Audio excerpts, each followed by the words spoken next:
जय हिंद दोस्तों, मैं मोहित पाठक आपके अपने YouTube channel be happy crackers पर स्वागत करता हूं।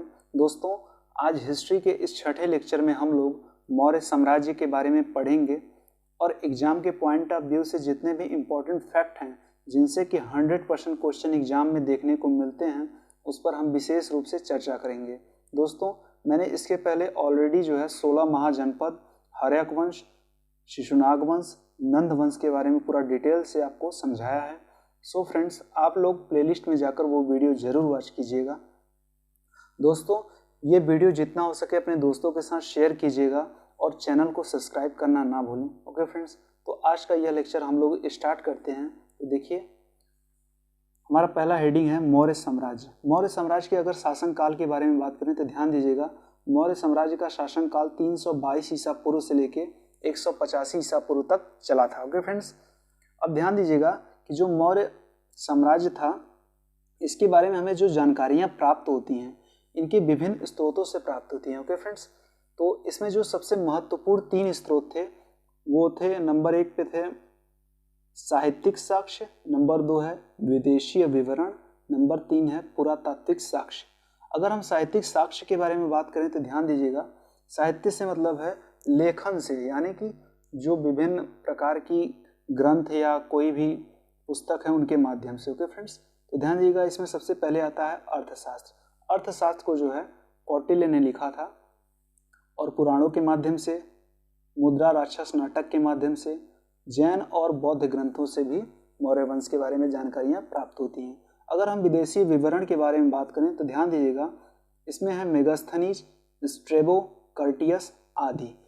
ध्यान दीजिएगा, जो विदेशी विवरण है इसमें सबसे इंपॉर्टेंट है मेगास्थनीज। मेगास्थनीज जो था, इन्होंने अपनी पुस्तक इंडिका में मौर्य वंश के बारे में जानकारियां दी हैं। ओके फ्रेंड्स, और जो मेगास्थनीज था वो सेल्यूकस निकेटर का एक यूनानी राजदूत था।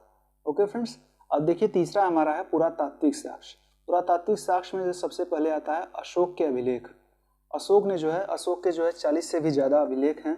इस अभिलेख में मौर्य वंश के संबंधित जानकारियां प्राप्त होती हैं। दूसरा है हमारा जूनागढ़ या गिरनार का अभिलेख, और भवन, स्तूप, गुफा आदि से के बारे में भी मौर्य वंश के बारे में जानकारियां प्राप्त होती हैं।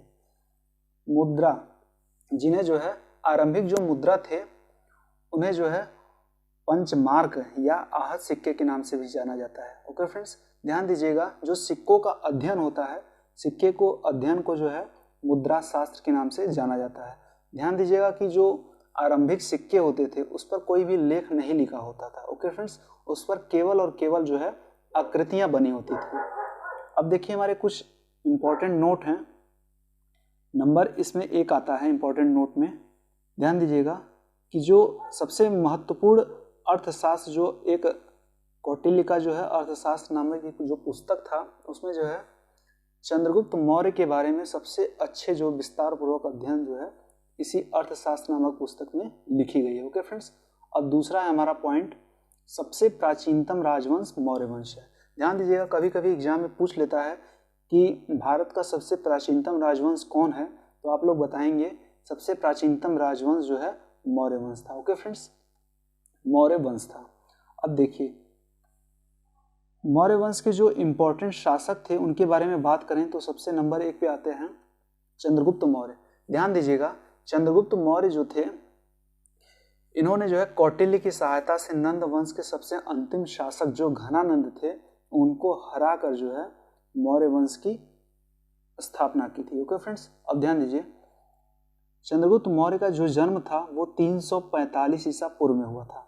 अगर सिंहासन की बात करें तो ध्यान दीजिएगा, 322 ईसा पूर्व में नंद वंश के सबसे अंतिम शासक घनानंद को हराकर इन्होंने मौर्य वंश की स्थापना की थी। अगर हम शरीर त्याग के बारे में बात करें तो ध्यान दीजिएगा कि चंद्रगुप्त मौर्य का मृत्यु हुआ था, मृत्यु से पहले चंद्रगुप्त मौर्य ने जैन धर्म को अपना लिया था। ओके फ्रेंड्स, और जैन धर्म के जो गुरु थे भद्रबाहु, उन्होंने चंद्रगुप्त मौर्य ने भद्रबाहु से जैन धर्म की शिक्षा ली थी। ओके फ्रेंड्स, और अंतिम समय में उपवास के कारण श्रवण बेलगोला, जो कि वर्तमान में कर्नाटक में स्थित है, ओके फ्रेंड्स, वहां पर उनकी मृत्यु हो गई थी। और ये ध्यान दीजिएगा दोस्तों कि जैन ग्रंथ में जो है इनके गृह त्याग को, यानी कि जब इनकी मृत्यु हुई थी, जैन ग्रंथ में इसे जो है संलेखना या संथारा नाम से भी जाना जाता है। ओके फ्रेंड्स, संलेखना या संथारा नाम से भी जाना जाता है जब इनकी उपवास से मृत्यु हुई थी। ओके फ्रेंड्स, ये किस में जाना जाता है? जैन धर्म में। अगर हम चंद्रगुप्त मौर्य के शासनकाल के समय की राजधानी की बात करें तो ध्यान दीजिएगा, चंद्रगुप्त मौर्य के शासनकाल के समय इनकी राजधानी जो थी वो पाटलिपुत्र थी। ओके फ्रेंड्स, अब ये ध्यान दीजिएगा चंद्रगुप्त मौर्य थे, इनके जो है विभिन्न नाम थे। अगर हम इनके नाम के बारे में बात करें तो देखिए इनके जो 3 प्रसिद्ध नाम थे और हर एक का मत अलग अलग है इसमें चंद्रगुप्त मौर्य के नाम के बारे में। तो देखिए नंबर 1 पे आता है हमारा सेंड्रोकोट्स। सेंड्रोकोट्स जो है इस शब्द का प्रयोग स्ट्रेबो, एरियन और जस्टिन ने किया था। ओके फ्रेंड्स, यानी कि चंद्रगुप्त मौर्य का नाम जो सेंड्रोकोट्स था वो किसके अनुसार था? स्ट्रेबो, एरियन और जस्टिन के हिसाब से। ओके फ्रेंड्स, अब देखिए हमारा दूसरा नाम आता है चंद्रगुप्त का एंड्रोकोट्स। एंड्रोकोट्स जो है अपियानस व प्लूटार्क ने जो है चंद्रगुप्त मौर्य का नाम बताया था। और तीसरा है हमारा सेंड्रोकोप्टस। सेंड्रोकोप्टस जो है वो नियार्कस जो थे, नियार्कस ने बताया था कि चंद्रगुप्त मौर्य का नाम सेंड्रोकोप्टस है। ओके फ्रेंड्स, ये कभी कभी एग्जाम में पूछ लेता है, ध्यान दीजिएगा। 28 फरवरी 1793 ईसा में, 28 फरवरी 1793 ईस्वी में जो है, ओके फ्रेंड्स, ईस्वी में सर विलियम जोन्स ने रॉयल एशियाटिक सोसाइटी के सम्मुख बताया कि जो ऊपर के ये तीनों नाम हैं ये किसके नाम हैं? ये चंद्रगुप्त मौर्य के नाम हैं। ओके फ्रेंड्स, तो ये कभी कभी पूछ लेता है एग्जाम में, आप लोग याद रखिएगा। हमारे देखिए कुछ इंपॉर्टेंट पॉइंट हैं, इसके बारे में हम बात करते हैं। तो देखिए सबसे पहला है हमारा, प्रथम भारतीय राजवंश चंद्रगुप्त मौर्य ने ही स्थापित किया था। ओके फ्रेंड्स, यानी कि अगर एग्जाम में पूछ ले कि प्रथम भारतीय राजवंश या साम्राज्य कौन है तो आप लोग बताएंगे प्रथम भारतीय साम्राज्य जो था वो था मौर्य वंश। ओके फ्रेंड्स, और इसके संस्थापक कौन थे? इसके संस्थापक चंद्रगुप्त मौर्य थे। अगर हम मौर्य साम्राज्य के राजकोषीय वर्ष के आरंभ में बात करें तो ध्यान दीजिएगा कि जो आषाढ़ यानी कि जो जुलाई का महीना था उसको जो है मौर्य साम्राज्य का राजकोषीय वर्ष का आरंभ माना जाता है। हमारा देखिए दूसरा पॉइंट है, चंद्रगुप्त मौर्य ने 350 ईसा पूर्व में तत्कालीन यूनानी शासक जो सेल्यूकस था, जो कि सिकंदर के साथ आया था, उसको पराजित कर दिया था। ओके फ्रेंड्स, और फिर इसके बाद जो सेल्यूकस था, सेल्यूकस निकेटर, इसने अपनी पुत्री हेलेना की शादी जो है चंद्रगुप्त मौर्य के साथ कर दी थी। और युद्ध की संधि शर्तों के अनुसार जो है 4 प्रांत काबुल, कांधार, हेरात व मकरान जो है सेल्यूकस निकेटर ने जो है चंद्रगुप्त मौर्य को दान में दे दिया था। ओके फ्रेंड्स, और जो ये चंद्रगुप्त मौर्य और सेल्यूकस निकेटर के बीच जो युद्ध हुआ था मध्य, इसकी जो है वर्णन एपियानस ने अपनी जो है पुस्तिका में की है। ओके फ्रेंड्स, अब देखिए अगर हम प्लूटार्क एक जो थे उनके अनुसार जो है, प्लूटार्क के अनुसार चंद्रगुप्त मौर्य ने जो है सेल्यूकस निकेटर को 500 हाथी उपहार में दिए थे। ये आप लोग पॉइंट याद रखिएगा, कभी कभी एग्जाम में पूछ लेता है। ओके फ्रेंड्स, देखिए हमारा तीसरा पॉइंट है, यूनानी शासक सेल्यूकस ने अपने राजदूत मेगास्थनीज को चंद्रगुप्त मौर्य के दरबार में भेजा था। मेगास्थनीज के पाटलिपुत्र को जो है पोलीब्रोथा कहा था। ओके फ्रेंड्स, अब ये ध्यान दीजिए कि जो सेल्यूकस निकेटर था इसका जो है राजदूत था मेगास्थनीज, और मेगास्थनीज कौन था, किसके दरबार में भेजा था? सेल्यूकस निकेटर ने जो है मेगास्थनीज को चंद्रगुप्त मौर्य के दरबार में भेजा था। ओके फ्रेंड्स, और जो मेगास्थनीज राजदूत था, इसने जो है मौर्य साम्राज्य की जो राजधानी पाटलिपुत्र थी उसको जो है पालीब्रोथा कहा था। ओके फ्रेंड्स, ये आप लोग फैक्ट याद रखिएगा, कभी कभी एग्जाम में ये फैक्ट याद रखिएगा, पूछ लेता है कि पाटलिपुत्र को जो है पोलीब्रोथा किसने कहा, तो आप लोग बताएंगे कि मेगास्थनीज ने, जो कि सेल्यूकस निकेटर का राजदूत था यूनानी। ओके फ्रेंड्स, अगर हम देखिए इसी में है एक पाटलिपुत्र में स्थित चंद्रगुप्त का महल जो पहला था वो लकड़ी का बना हुआ था। ओके फ्रेंड्स, ये आप लोग याद रखिएगा। हमारा देखिए कुछ इंपॉर्टेंट पॉइंट हैं, इनको आप याद रखिएगा। इसमें सबसे पहले आता है गुण पुरुष। तो ध्यान रखिएगा ये जो 4-5 ठो इंपॉर्टेंट पॉइंट हैं ये एग्जाम में देखने को मिलते हैं।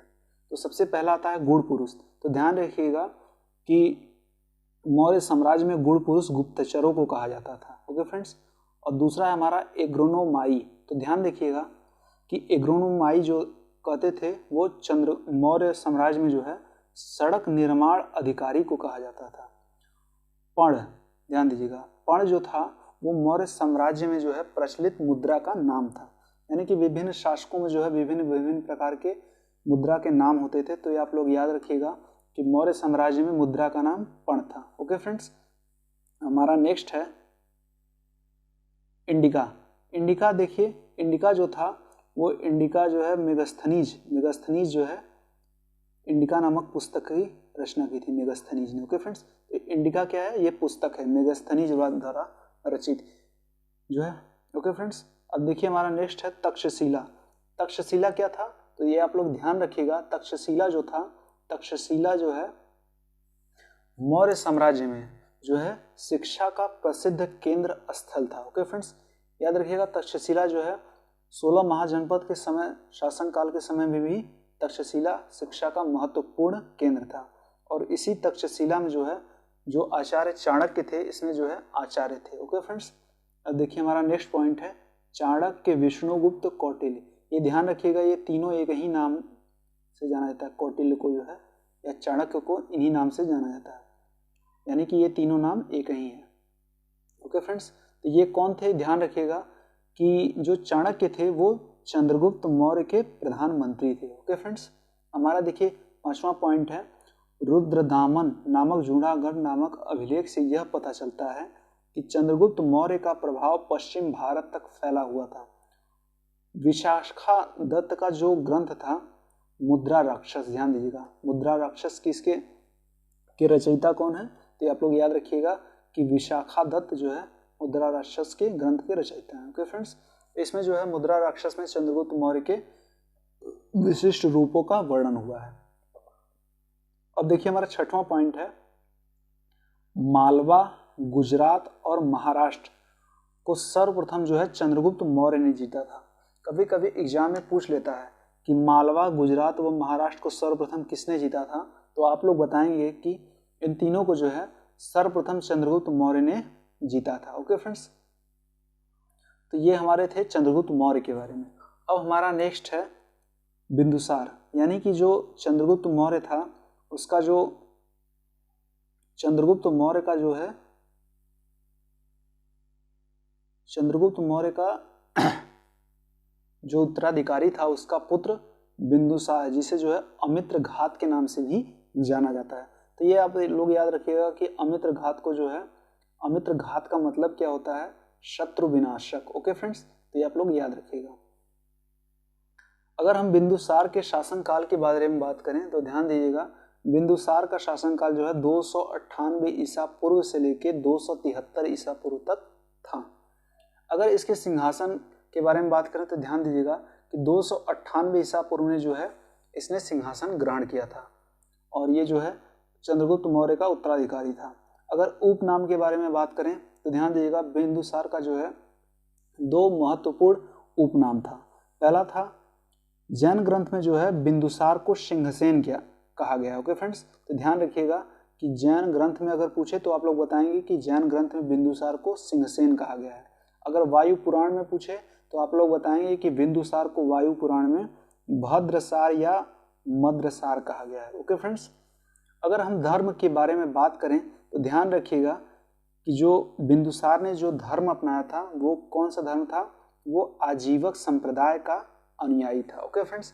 ये कभी कभी एग्जाम में पूछ लेता है। तो आप लोग याद रखिएगा कि जो चंद्रगुप्त मौर्य था उसने अपने अंतिम समय में जो है जैन धर्म अपना लिया और बिंदुसार जो था उसने अपने अंतिम समय में आजीवक संप्रदाय का अनुयायी था। Okay friends. और अशोक के बारे में पूछे एग्जाम में तो आप लोग बताएं कि अशोक ने जो है बौद्ध धर्म को अपनाया था। Okay friends. अगर हम चाणक्य प्रधानमंत्री के बारे में बात करें तो बिंदुसार के शासनकाल में भी चाणक्य जो है इनके प्रधानमंत्री थे और चंद्रगुप्त मौर्य के भी शासनकाल में प्रधानमंत्री थे चाणक्य। Okay friends. अगर हम इंपॉर्टेंट पॉइंट के बारे में बात करें तो बिंदुसार के, तो ध्यान दीजिएगा कि जो बिंदुसार थे, इसमें दो इंपॉर्टेंट पॉइंट है, ध्यान दीजिएगा। बिंदुसार के शासनकाल में तक्षशिला में हुए 2 विद्रोह का वर्णन मिलता है। ओके फ्रेंड्स, और ये वर्णन कहाँ से मिलता है? हमें विभिन्न पुराणों और साहित्यिक स्रोतों से मिलता है। और जो ये 2 विद्रोह हुए थे, इनको दबाने के लिए बिंदुसार ने अपने पुत्र जो है, सबसे पहले सुसीम को भेजा। ओके फ्रेंड्स, फिर उसके बाद अशोक को भेजा था। हमारा दूसरा पॉइंट है, बौद्ध विद्वान तारानाथ ने बिंदुसार को जो है 16 राज्यों का विजेता बनाया था। कितने राज्यों का? 16 राज्यों का। ओके फ्रेंड्स, तो ये आप लोग याद रखेंगे। ज़्यादा वीडियो लंबा हो जाएगा, इसलिए हम जो है मौर्य साम्राज्य के दूसरे पार्ट में हम जो है अशोक के बारे में चर्चा करेंगे। ओके फ्रेंड्स, तो हमें उम्मीद है कि आपको ये वीडियो ज़रूर पसंद आई होगी। दोस्तों, जितना हो सके ये वीडियो को जो है अपने दोस्तों के साथ शेयर कीजिएगा, और चैनल को लाइक करना ना भूलें, और चैनल को जो है सब्सक्राइब कीजिएगा ज़रूर। ओके फ्रेंड्स, तो मिलते हैं नेक्स्ट वीडियो में। जय हिंद।